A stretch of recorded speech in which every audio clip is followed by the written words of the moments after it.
একদিন গভীর রাতে বাজারের কাজ শেষ করে এক দর্জি লোক দাঁড়িয়ে দাঁড়ালো রাস্তার ধারে। চারপাশ নিস্তব্ধ, শুধু রাতের বাতাসে গাছের পাতার মৃদু কড়কড় শব্দ ভেসে আসছিল।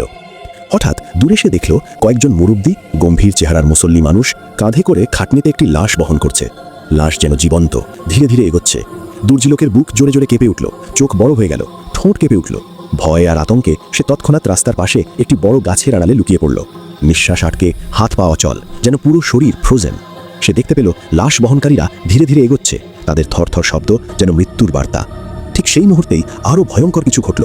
রাস্তার বিপরীত দিক থেকেও আরও কিছু মুসল্লি মানুষ আরেকটি লাশ খাটনিতে নিয়ে আসছে। দুই দিক থেকেই লাশ বহনকারীরা ধীরে ধীরে এগোচ্ছে।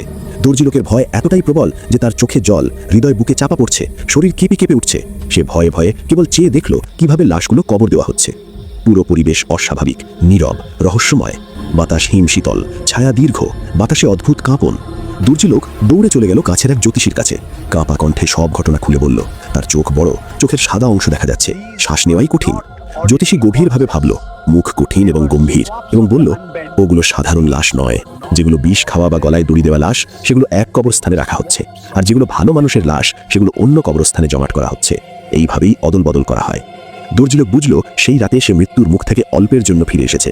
শরীরে এখনো শীতল স্রোত বয়ে যাচ্ছে, চোখ কেঁপে উঠছে, হৃদয় তীব্র ভয়ে ব্যথা করছে।